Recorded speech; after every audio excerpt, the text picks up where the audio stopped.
Bom dia, bom dia, bom dia. Cheguei. Bora lá. Segundo trimestre da gestação, pra mim é o melhor de todos, porque passa todo aquele desconforto do primeiro trimestre, passa toda aquela encrenca que a gente tem, a preocupação em relação a aborto dá uma diminuída, né? E assim, a pessoa tá mais disposta, a barriga começa a aparecer, o bebê começa a mexer, né? Então é um período de maior tranquilidade na gravidez. Pra mim, assim, foi o melhor trimestre, sem sombra de dúvidas.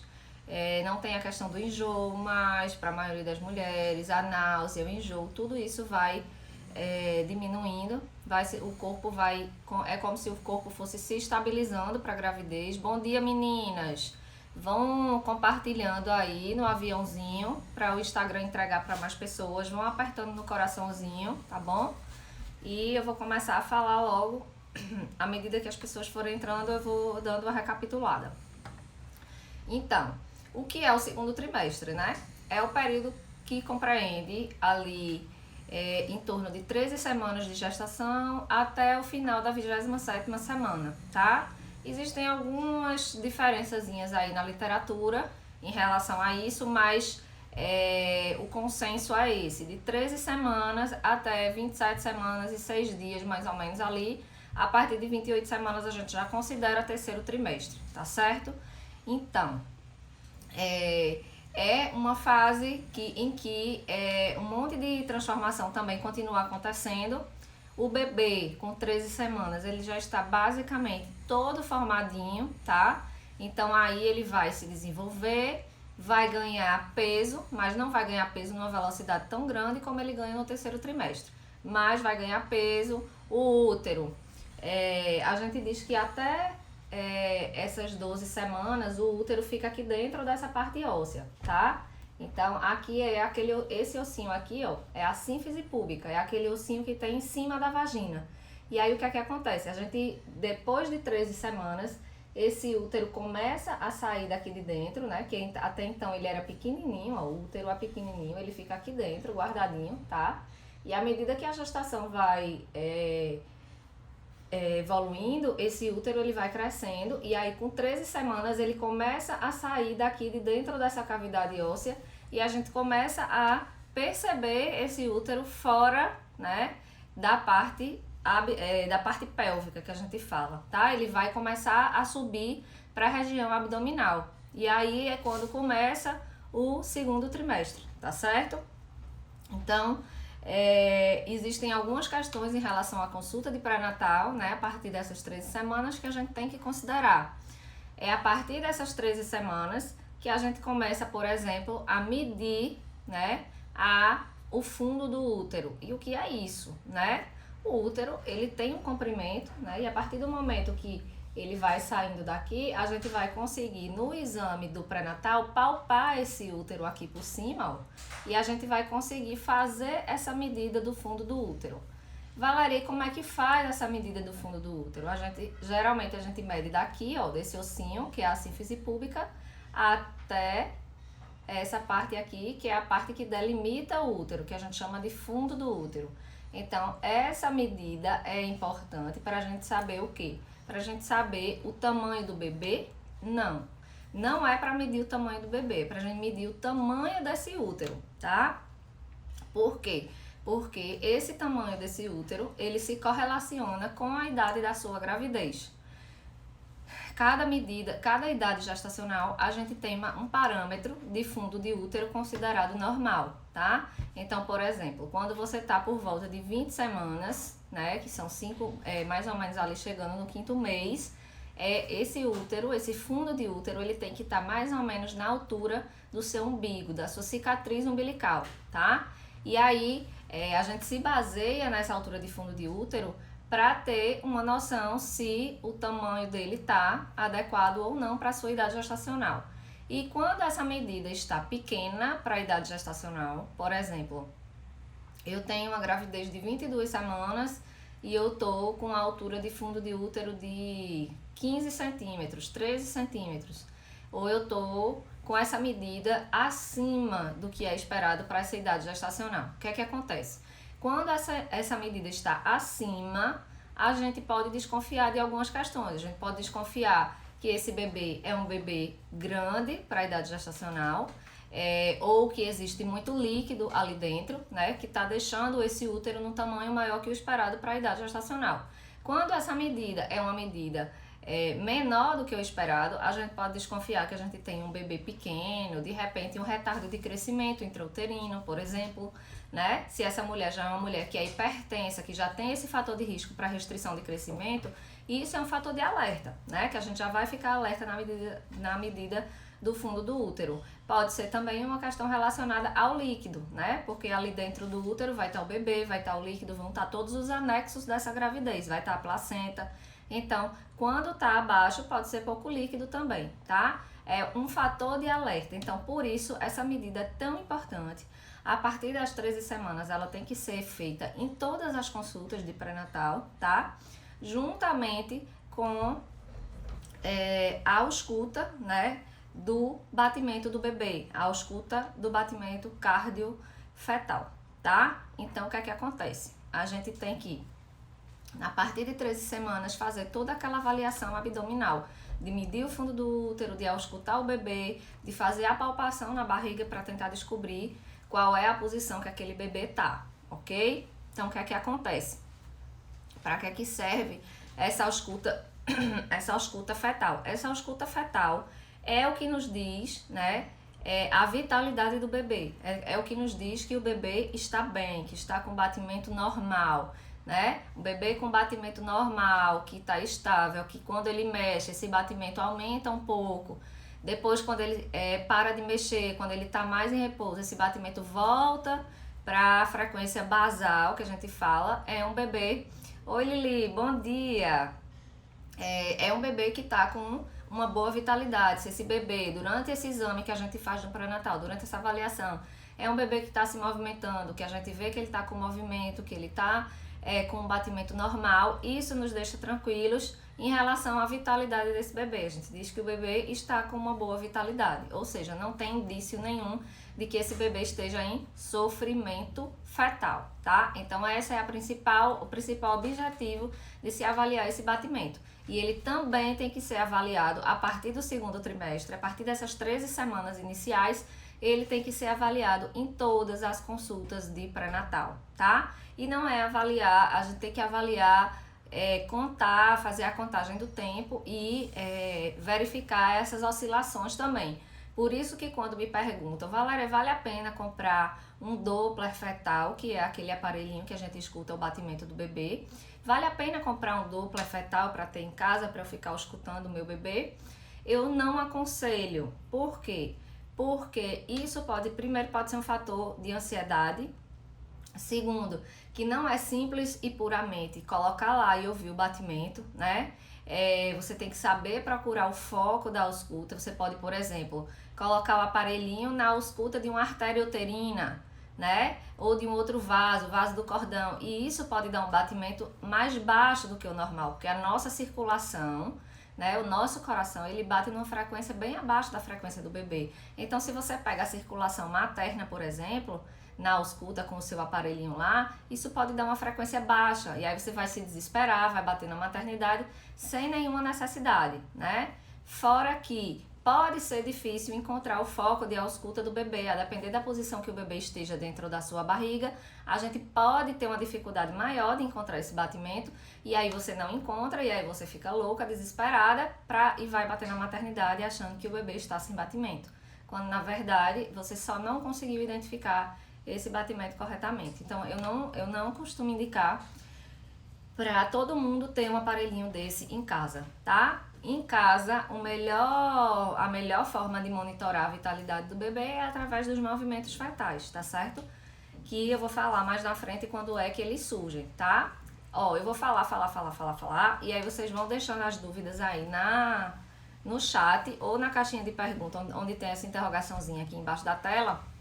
E aí, no final é que eu vou respondendo, tá certo? Vão encaminhando aí a live e dando coraçãozinho, tá? para que o Instagram entregue para mais gente, tá bom? Uma outra coisa que não pode deixar de ser feita, né, em relação a esse quesito que eu vou falar, que é a pressão, a medida da pressão, ela tem que ser medida desde a primeira consulta de pré-natal, tá? E no segundo trimestre é ainda mais importante.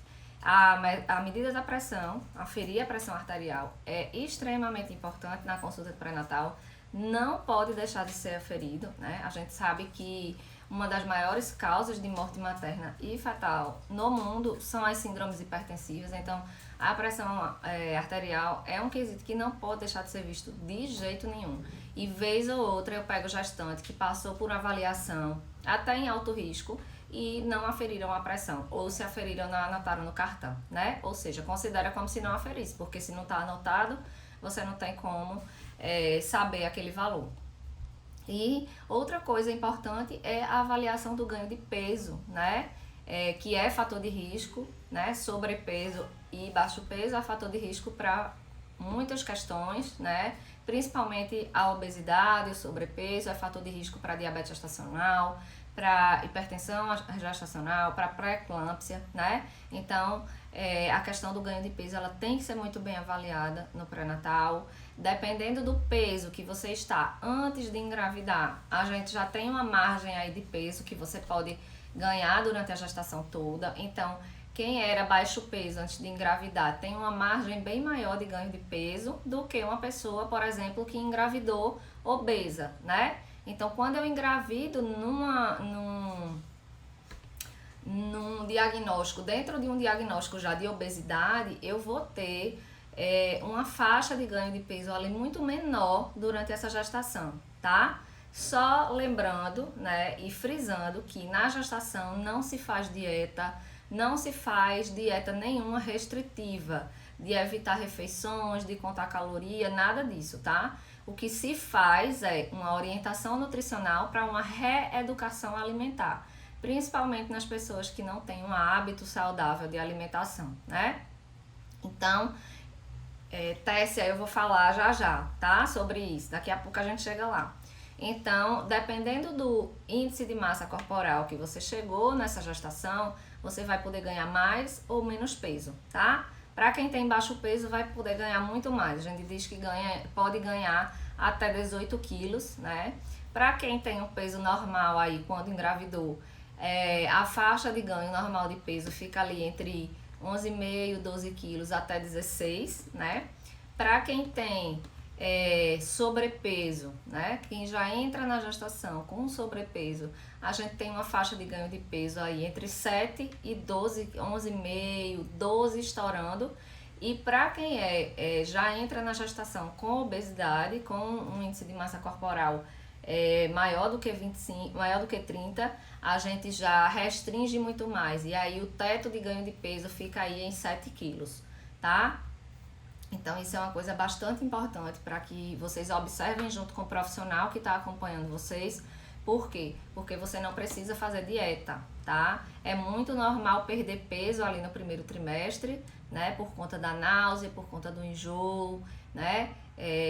Acaba que você, pela própria restrição, né? Pela própria diminuição ali do padrão de alimentação, você deu uma perdida de peso. Isso não costuma se refletir no bebê, não tem problema, tá? É uma perda de peso esperada, né? Até porque no final, nas últimas semanas, é quando mais se ganha peso. Então, eu costumo dizer que a gente tem que deixar uma margem livre aí para o terceiro trimestre, porque é quando mais esse peso vai ser elevado. Então, a gente tem que prestar bastante atenção nisso e controlar isso, tá?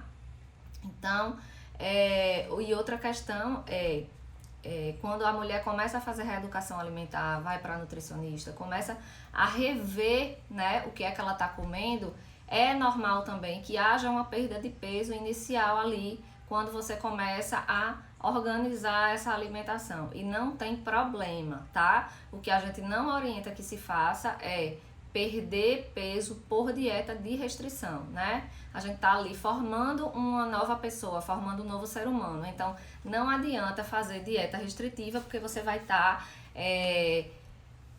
limitando os nutrientes, né, que o seu bebê precisa para se desenvolver, Então, tem que fazer reeducação alimentar e não dieta restritiva, tá? Outra questão, não seguir pelo mito, pela história, pela boca dos outros de que na gravidez tem que comer por 2. Isso não existe, tá? Até porque o segundo elemento aí é um negocinho desse tamanho. Então, não vão nessa, porque vocês vão ganhar excesso de peso, né? Aí aumenta risco para estria, aumenta risco para diabetes, aumenta risco para pressão alta, tá? E para uma série de outras complicações. Aumenta os desconfortos, dor na lombar, os desconfortos, dores na lombar, dor no ciático, tudo isso está relacionado também à questão do peso, dor nas articulações, no geral, né? Então, não caiam nessa de comer por 2, tá? Não existe isso. Eu não sei de onde o povo tira essas coisas, mas isso não existe, tá? E outra coisa o que você come vai ser determinante, primeiro no hábito alimentar do seu bebê, tá? Já é provado cientificamente que o padrão de alimentação que a mãe tem na gestação, o bebê ele vai chegando no segundo trimestre, ele começa a desenvolver a questão das papilas gustativas que tem na boca, né? Ele começa a deglutir o líquido amniótico, a engolir o líquido amniótico, e existem alguns alimentos que o gosto passa para o líquido amniótico. Então, o que você come na gestação vai ser determinante para o paladar do seu bebê lá na frente. Se sua alimentação é uma porcaria a gestação toda, você só come açúcar, biscoito, massa, fritura, né? Então, você não vai ter um bebê que vai ter um paladar com afinidade para fruta, para verdura, para uma dieta saudável lá na frente. E isso vai ser determinante na saúde dele, inclusive a longo prazo, né? Então, a partir do momento, inclusive antes de engravidar, já tem estudos que demonstram impacto na saúde do feto de acordo com a alimentação da mãe, 1 ano antes até de engravidar. Então, engravidou, tem que fazer reeducação alimentar, tem que recolocar esse peso no lugar, tem que ser extremamente disciplinada e tem que manter o foco, porque você já está no prejuízo, né? Então, a gente está formando ali uma nova pessoa, é como se fosse uma construção que a gente está fazendo, e a qualidade do material que você vai fazer essa construção é que vai determinar quanto tempo essa construção vai durar lá na frente, a qualidade, né, da manutenção que essa construção vai ter lá na frente. Ou seja, eu estou determinando, né, muitas questões a longo prazo na vida dessa pessoa que está se formando aí dentro, tá? Então, cada vez que você for montar o seu prato, você pense: o que é que eu quero dar para esse bebê agora, né? Então, procura comer saudável. Valerei o que é comer saudável, né? O que é que pode e o que é que não pode. Essa semana eu acho que até respondi uma caixinha, alguém me perguntando alguma coisa desse tipo. E aí eu sempre resumo muito nessas questões, né? Primeiro, açúcar, evitar açúcar. Açúcar vicia, açúcar é realmente como uma droga. Uma vez que você está num ciclo, né, de alimentação com muito açúcar, você vai ficar dependente do açúcar, você vai querer comer cada vez mais. Então, evitar açúcar, evitar tudo que vem em embalagem, em pacote, que seja industrializado, que seja processado, ultraprocessado, tá? Por quê? Porque tudo isso leva vários aditivos químicos, tudo isso é extremamente nocivo para qualquer pessoa, independente de estar na gestação ou não. Imaginem para um feto que está em desenvolvimento e que sofre muito a ação do ambiente onde ele está, ou seja, o ambiente intrauterino, tá? Então, realmente cuidar dessa alimentação, dar preferência sempre ao que for natural, ao que estiver in natura. Vai para o supermercado, o lugar de fazer a feira é na seção de fruta e de verdura, é ali naquela seção onde as coisas vêm realmente da natureza, tá? Evitar cafeína, a gente não tem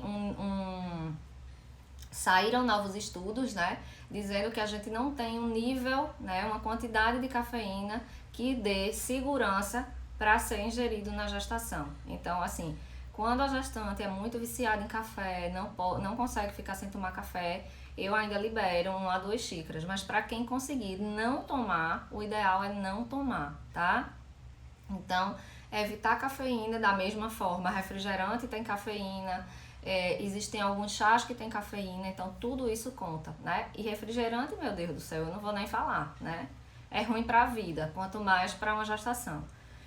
Beber muita água, né? Por quê? Porque a hidratação a gente não faz só de fora para dentro, a gente faz também de dentro para fora, né? E é essencial para todas as reações que estão acontecendo, para toda a nossa fisiologia que está rolando aí dentro desse corpo. Então, eu preciso de água para melhorar o meu intestino, eu preciso de água para hidratar a minha pele, eu preciso de água para gerar líquido amniótico para o meu bebê, né? Então, são funções vitais. A gente não pode ficar sem água e a gente não pode esquecer de beber essa água, tá? Porque quando a gente sente sede é porque já está faltando lá dentro, né? Quando o nosso corpo vem pedir é porque já está faltando lá dentro, tá? Então andar sempre com a garrafinha de água do lado, né? Isso vale para quem está grávida, isso vale para o puerpério, por conta da produção de leite, que depende da quantidade de água e da hidratação da mãe, tá bom?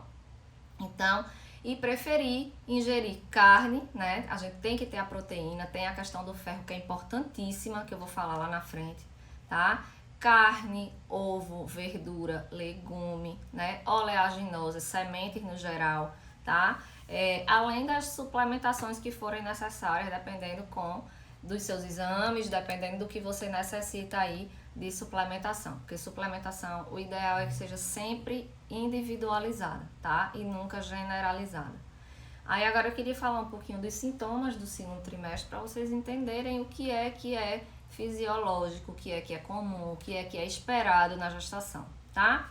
No segundo trimestre, como eu já falei, todos aqueles sintomas do primeiro trimestre de indisposição, sono excessivo, cansaço, náusea, vômito, né, que é muito presente, eles vão desaparecer. Por quê?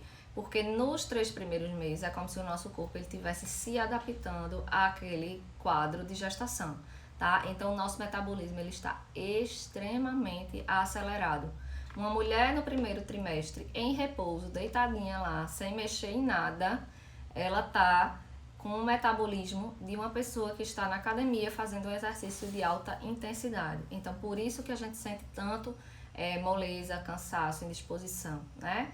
Fora que a náusea, o vômito, eles também trazem muito essa exaustão, né? De estar cansada, de estar perdendo ali. Você perde água, né? Quando você vomita, você perde sódio, potássio. Então, tudo isso vai contar aí nesse quadro. E aí, a progesterona também exerce uma função essencial nesses primeiros 3 meses, porque progesterona é o hormônio da gestação. Né? Afim, gestação. Então, é o hormônio que segura a gestação, é a progesterona, né? Também tem o tem o HCG, né? E aí, o que acontece? Nesse segundo trimestre, essa progesterona que estava subindo num pico elevadíssimo, ela vai começar a fazer uma curva assim, ó, para estabilizar, tá? E aí, por conta dessa estabilização da progesterona, também a gente vai ter uma melhora desses fatores. Valéria, mas eu vomitei até entrar na sala de parto. Eu passei os 9 meses enjoada, tá? Então, tirando esse percentual de aproximadamente 10% das mulheres que vão ter um quadro chamado hiperêmese gravídica, né? Que é um quadro em que os enjoos, a náusea, eles vão permanecer por toda a gestação, né? Tirando esse percentual, o normal é que esses enjoos e essas náuseas vão melhorando até a 14ª semana de gestação, tá?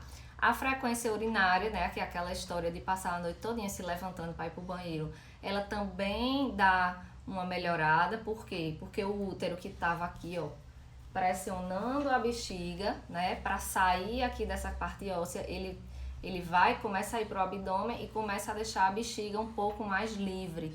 Então, também melhora essa questão da frequência urinária, dá uma diminuída na frequência urinária, porém, a gente tem uma questão que quando o útero começa a ir para o abdômen, ele começa a empurrar os órgãos que estão ali no abdômen. E um desses órgãos são os rins, né? A gente tem um rim de um lado, um rim do outro. E aí, esse útero vai crescendo, e à medida que ele vai crescendo nesse segundo trimestre, ele faz uma alteração de anatomia com o rim, né? Ele dá uma empurrada, principalmente no rim direito, né? E isso aumenta a probabilidade de a mulher ter infecção urinária. Então, entrou no segundo trimestre, ali por volta de 18, metade do segundo trimestre ali, 18, 20 semanas, ficar bem atenta aos sinais de infecção urinária, tá? Porque ela pode ter mais chance de se desenvolver nesse período aí do segundo trimestre, certo? A barriga começa a aparecer, né? Porque à medida que ela sai da bacia, da parte óssea e vai pro abdômen, a barriguinha começa a pular ali por volta dos 4 meses de idade, né? Geralmente entre 14 e 16 semanas é quando se começa a perceber mais, principalmente em mulheres que são maiores, né? Que tem o quadril mais largo. Eu, como era pequenininha, eu acho que 10 semanas eu já tinha uma panelinha assim, uma pochetezinha, mas tem mulher que demora mais e geralmente essa barriga começa a aparecer aí entre 14 e 16 semanas, né? Que é a concretização. Eu digo que a ficha começa a cair aí, quando a barriga começa a aparecer e se concretiza, né? A gestação se concretiza lá a partir de 18 semanas, mais ou menos, que é quando você começa a perceber os primeiros movimentos fetais, né? Os primeiros movimentos do bebê.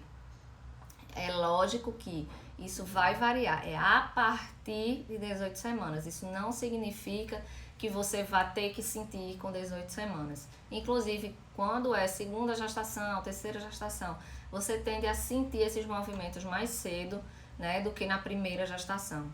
Então, tem mulher que só vai sentir lá para 22 semanas, tem mulher que sente com 15, 16 semanas e por aí vai, tá? Eu já vi relato de mulher que com 13 semanas já estava sentindo as borboletinhas que a gente fala, né? Aquela treme-treme na barriga de leve, mas já consegue sentir. E aquilo realmente é o movimento do bebê, tá? Então, esses movimentos vão começar no segundo trimestre.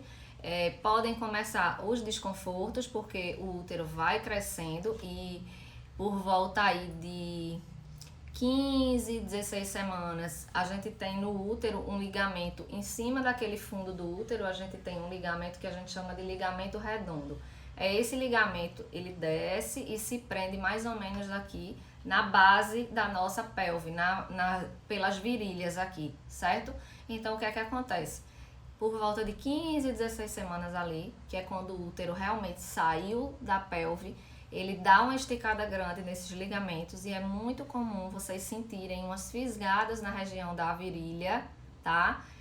Como se fosse realmente uma fisgada mesmo, puxando uma coisa aguda, tá? E aí é por quê? Porque o útero tá dando um estirão, ele dá 2 estirões maiores, que é nessa fase de 15 e 16 semanas e depois lá entre 20 e 22 semanas. Então você vai sentir muito esse ligamento, é provável que sinta essas fisgadas na região da virilha. E isso não é nada demais, não tem que se preocupar. É uma questão fisiológica do crescimento do útero, tá?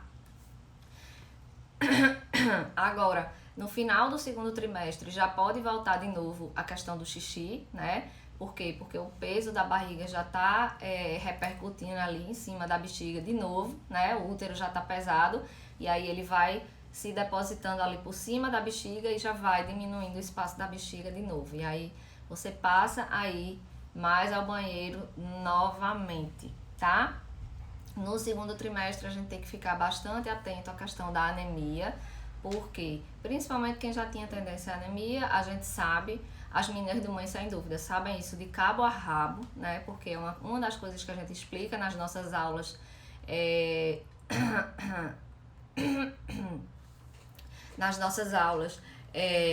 das modificações da gestação, né? É a anemia fisiológica da gestação. A gente explica todas as alterações que acontecem no sangue, no sistema circulatório, e uma dessas alterações é a anemia fisiológica da gestação, e ela pode se intensificar nesse segundo trimestre. Por isso que é importante ficar atento aos exames, ficar atento às queixas da mulher e vocês comunicarem todas as queixas no pré-natal.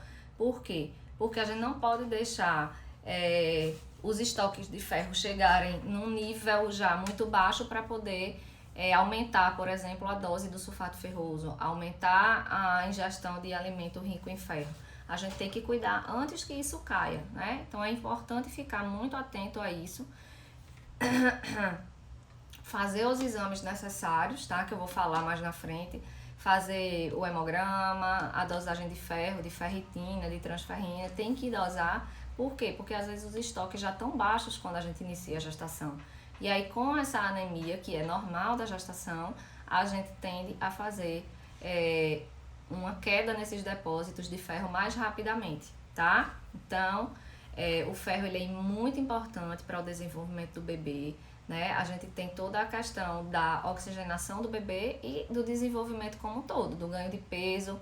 Quem carrega tudo para o bebê é o sangue que vai chegar ali através da placenta e do cordão umbilical. Então, se o meu sangue está ralo, se o meu sangue está fraco, está com pouco ferro, a gente vai ter um bebê que não vai se desenvolver em todo o seu potencial, né? A gente pode ter um bebê que não se desenvolve em todo o seu potencial porque ele não foi bem nutrido durante essa gestação, tá? O sulfato ferroso, eu recebo direto. Como é que eu tomo? Como é que toma sulfato?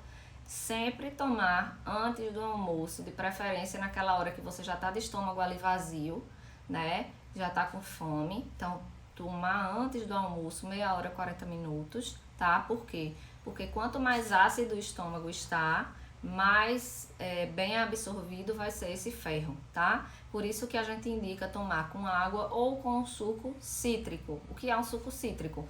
É um suco azedinho, rico em vitamina C, um suco mais ácido. Por quê? Porque isso favorece a absorção do ferro. E nunca tomar com leite, porque o leite é um meio básico, ele vai interferir na absorção desse ferro. Então, Valéria, mas eu esqueci de tomar antes do almoço. Então, hoje eu não vou tomar, eu só vou tomar amanhã antes do almoço. De jeito nenhum. Você pode tomar depois do almoço ou pode tomar mais pra frente antes do jantar, por exemplo, tá? Mas não é deixar de tomar porque esqueceu de tomar antes do almoço. Joia? Outras suplementações são importantíssimas, né? Vitamina D, ômega 3 também é importante. Na verdade, existem várias vitaminas e aí que vão ser dosadas e vão ser suplementadas conforme a necessidade também. Mas existem vitaminas, a maioria, assim, é bem importante na gravidez, tá? Todas do complexo B, por exemplo, né? O ácido fólico, importantíssimo. Para a mulher que tem tendência à anemia, a gente segura o ácido fólico, principalmente para as que estão com os exames, assim, ruins, né? Já com anemia, com um hemograma com hemoglobina de 10, então a gente segura esse ácido fólico a gravidez toda. Por quê? Porque ele ajuda também ao ferro ser melhor absorvido, tá? Então, é importante, pode ser o ácido fólico, pode ser o metilfolato, né? Para quem consegue comprar, por exemplo, para minhas pacientes do SUS, nem todo mundo consegue comprar o metilfolato, porque ele não é tão barato. O metilfolato é o produto da quebra do ácido fólico, é como se fosse já o ácido fólico que é absorvido direto pelo nosso corpo, tá? Para quem tem questões de trombofilia, o que a gente indica é tomar o metilfolato, por exemplo, porque a trombofilia é justamente a enzima, a gente não tem a enzima que quebra o ácido fólico e metilfolato. E aí o ideal é que se tome direto o metilfolato, né? 400 microgramas por dia, né? E é importantíssimo na absorção também, ajudar na absorção do ferro, tá? Vitamina C, zinco, magnésio, colina, biotina, então são várias vitaminas aí que a gente precisa avaliar e precisam ser suplementadas de acordo com a alimentação e com a necessidade. Então, consultem o obstetra de vocês, consultem o enfermeiro obstetra de vocês para ver o nutricionista, né, que é um profissional extremamente importante também. Toda grávida devia consultar um nutricionista, devia fazer um acompanhamento, porque é uma coisa que é determinante, né, para a saúde do bebê. Então, é de extrema importância, tá? E agora eu queria falar das vacinas, um pouquinho das vacinas. Vacina que só pode tomar no segundo trimestre. Só tem uma específica do segundo trimestre. Ela se chama DTPA. Oi, Tamires, bom dia. Obrigada, viu? Um beijo pra você. O que é que acontece? A única vacina específica do segundo trimestre, ela se chama DTPA, né? E por que ela tem esse nome DTPA? Porque além do componente da antetânica, ela tem o reforço, né? A parte acelular contra a coqueluche, que vai proteger o teu bebê desde dentro da barriga, porque a coqueluche neonatal tem um alto índice de mortalidade. E a única forma que a gente viu de proteger esses bebês desde o momento em que eles nascem é vacinando a mãe, né, já com esse componente contra qualquer luxo, para que o bebê já nasça com essa imunidade, tá? Então, essa vacina a gente orienta a tomar depois das 20 semanas, né? Infelizmente, ela tem aquela reação do braço ficar dolorido, fica o braço pesado mesmo, mas tem que tomar, tá bom? E outra particularidade dessa vacina, da DTPA, ela tem que ser tomada em todas as gestações. Por exemplo, Valéria, eu tive um aborto agora, em abril, maio, e eu tô grávida de novo agora. Vou ter que tomar essa vacina de novo? Vai ter que tomar essa vacina de novo. Cada vez que você engravida, você vai tomar ela de novo, tá? E aí você continua. Se teve que fazer esquema de hepatite B, por exemplo, você vai continuar também fazendo a hepatite B no segundo trimestre. A da gripe também você pode tomar em qualquer trimestre, tá? A única vacina específica do segundo trimestre é a DTPA, tá? Que é a dupla tetânica com o pertussis, ok? Ou é a tetânica, difteria, tétano e o componente pertussis da coqueluche, tá? Então, essa precisa ser feita em todas as gestações e a partir das 20 semanas, né? Valéria, vacina contra a Covid. Meu obstetra disse que tinha que deixar passar o primeiro trimestre para tomar, tá? Não. Vacina contra a Covid se toma em qualquer idade gestacional, tá? Não tem correlação de nenhuma das vacinas contra a Covid com malformação fetal para que se tenha essa orientação de tomar vacina contra a Covid somente no segundo trimestre. Pelo contrário, quanto antes você tomar, mais cedo você vai ter uma boa carga de anticorpos, né? E mais cedo você vai se proteger e proteger o seu bebê.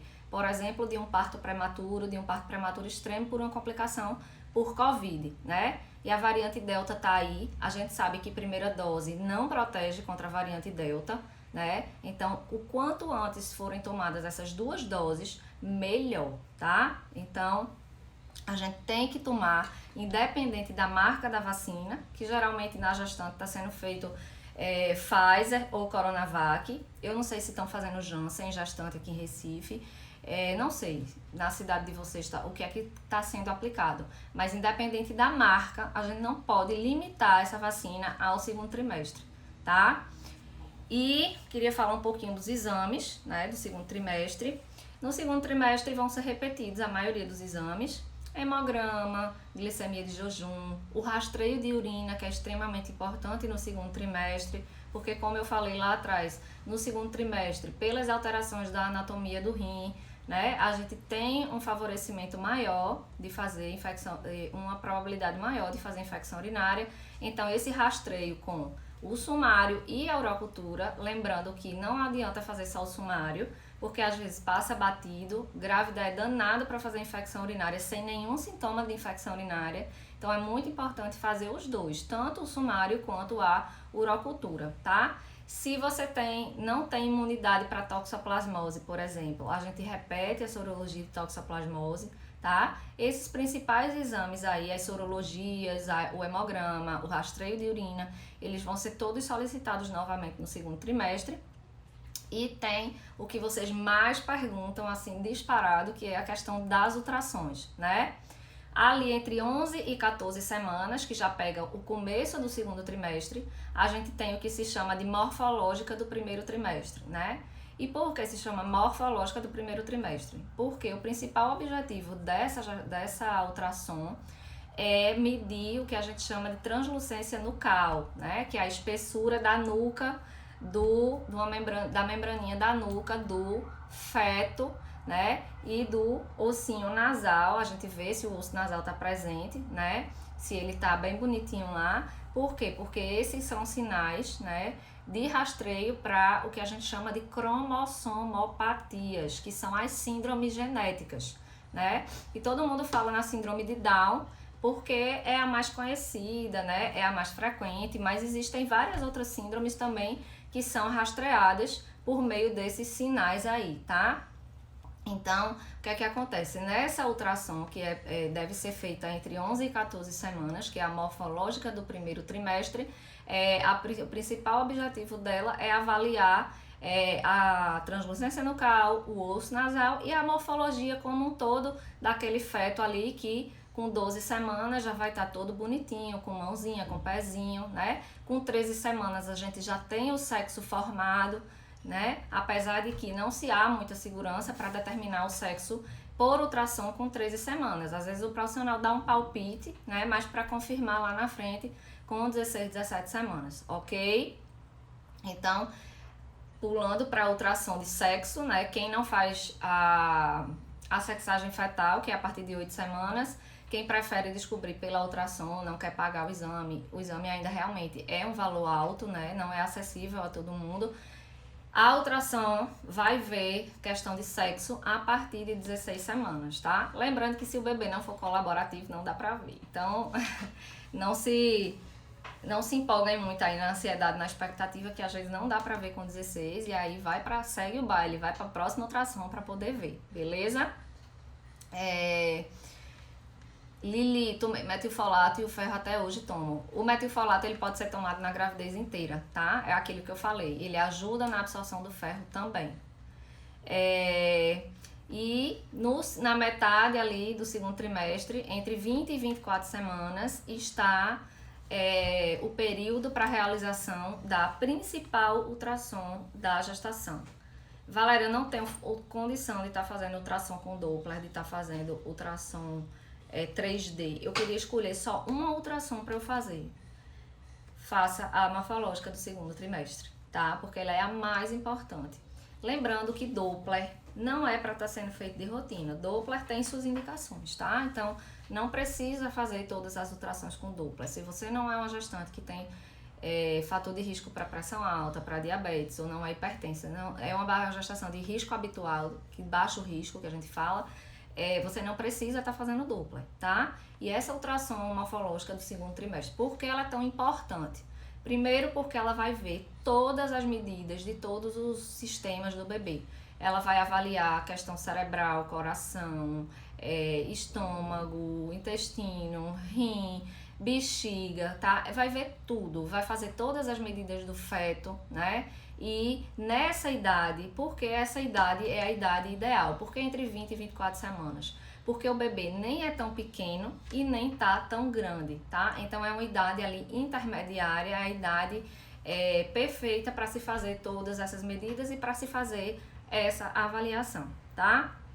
Então, nessa ultrassom vão ser medidas todas as estruturas fetais, né? E outra coisa, tem uma outra avaliação bastante importante que deve ser feita nessa ultrassom de segundo trimestre, que é a medida do colo do útero, tá? Para rastreio de colo curto, né? E, consequentemente, de parto prematuro extremo, tá? Na verdade, há quem peça já essa avaliação do colo, quem já faça essa avaliação do colo desde a primeira morfológica, tá? Principalmente se você tem história de colo curto, de ameaça de trabalho de parto prematuro, o ideal é que esse colo já comece a ser medido desde aquela primeira ultrassom, joia? Então, essa ultrassom de segundo trimestre, tanto é feita a parte que faz pelo abdômen, por cima da barriga, como é feita a endovaginal para a medida desse colo do útero, tá certo? E se você tiver indicação, fator de risco para eclâmpsia, para pré-eclâmpsia, para pressão alta, para diabetes gestacional, o ideal é que se faça um Doppler, tá? Também nessa ultrassom, se faça a avaliação do Doppler para ver o risco, né? Para calcular o score aí de risco de você fazer uma pré-eclâmpsia mais na frente. Joia?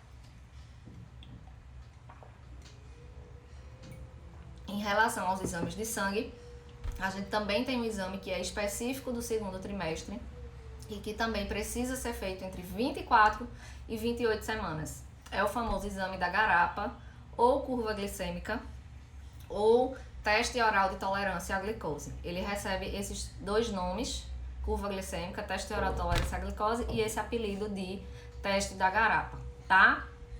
O que é que esse exame vai avaliar? Ele é o principal exame para avaliar diagnóstico, rastreio, para fazer o rastreio do diabetes gestacional, tá? Para valer esse diagnóstico, ele tem que ser feito entre 24 e 28 semanas, com 75 gramas de glicose, e a gente vai avaliar aí como é que tá a reação do seu pâncreas a essa bomba de açúcar que você toma no exame, tá? Então vai para o laboratório, faz uma coleta em jejum, E aí você bebe um copo com uma substância bem doce, bem adocicada, é literalmente uma garapa, tá? Para as mulheres que estão enjoadas ainda, que estão nauseadas, é uma prova de fogo. Não vomitar com isso, porque é horrível.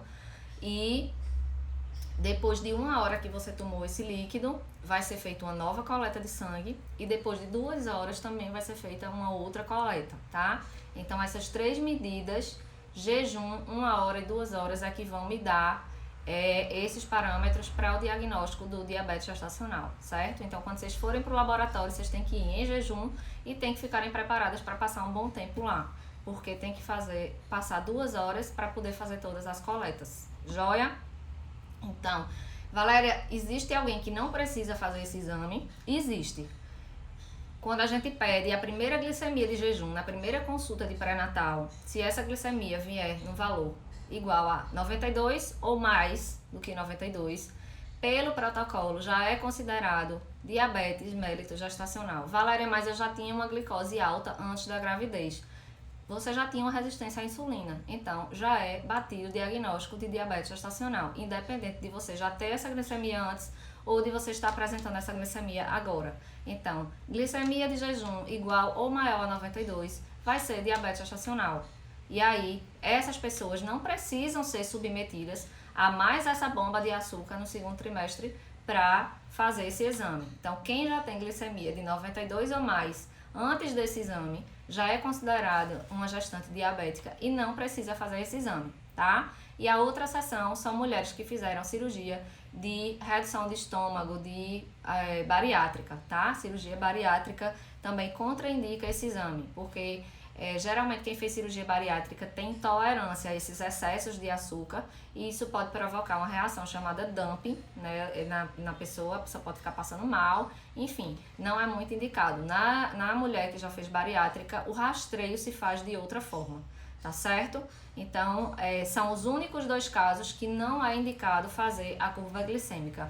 Todas as outras mulheres com glicemia de jejum do primeiro trimestre, dentro dos parâmetros de normalidade, é obrigatório fazer a curva glicêmica no segundo trimestre, tá certo? Valéria, e se eu fiz a minha curva glicêmica no segundo trimestre e deu normal, significa que eu não posso mais ter diabetes gestacional na gravidez? Não. Diabetes gestacional, ela pode aparecer em qualquer momento da gravidez, tá? Então, por isso que é importante continuar fazendo rastreio com a glicemia de jejum até o 3º trimestre, tá? E aí, os demais exames, como eu já falei, são repetidos, né? A gente faz também dosa também ferro, ferritina, a questão da reserva de ferro, né? As sorologias como um todo, HIV, VDRL, as hepatites, né? Então, esses exames de praxe, que já faz no primeiro, a gente faz a cada trimestre. Outra particularidade, se você é fator RH negativo, A negativo, O negativo, AB negativo, B negativo, você vai precisar fazer também no segundo trimestre, na verdade, o certo é fazer mensalmente o exame de Coombs indireto, né? Que é um exame para ver se o seu bebê, se o seu sangue foi sensibilizado caso o seu bebê seja RH positivo. Então, esse exame, quando a mulher é O negativo, o ideal é que ele seja feito todo mês. E aí, como é ideal que ele seja feito todo mês, ele vai fazer parte também da rotina do segundo trimestre, tá certo? E agora, cadê as dúvidas?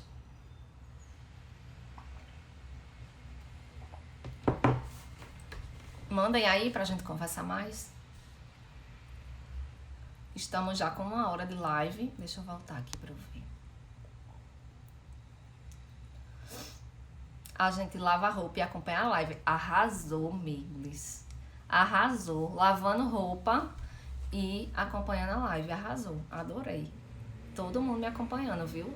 Agora eu quero lavando os pratos, todo mundo. Já vou dar essa dica. Vai estar arrumando a casa, vai estar fazendo alguma coisa, não tem desculpa não. Liga o celular, bota na parede, em pezinho e deixa lá a live rolando, né? Deixa eu ver de novo aqui.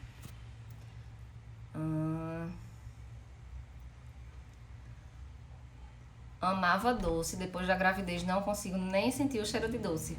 Arrasou também, eu queria ter sido assim, mas eu tinha vontade de comer doce. Eu já era o contrário, eu já não era muito de doce e na gravidez eu senti vontade, principalmente do segundo trimestre pra frente. Só que como eu fiz diabetes gestacional, eu tinha que me contentar com um quadradinho de chocolate 85% cacau. Senão minha nutricionista me matava. Toda semana eu tinha que ir pra ela pra pesar, senão Januária me matava.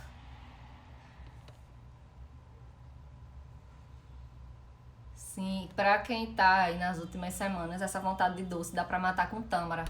Tâmara in natura, sem ser a... Eu gostava da tâmara mesmo, da fruta mesmo, sem ser a desidratada. Minha gente, tem um gosto que parece chocolate. E aí, como eu tava comendo tâmara no final, porque eu era diabética, precisava induzir, porque o meu parto tinha um teto de 40 semanas, aí eu comecei a comer tâmara e eu adorava, porque é bem docinha e tem um gostinho assim que lembra chocolate.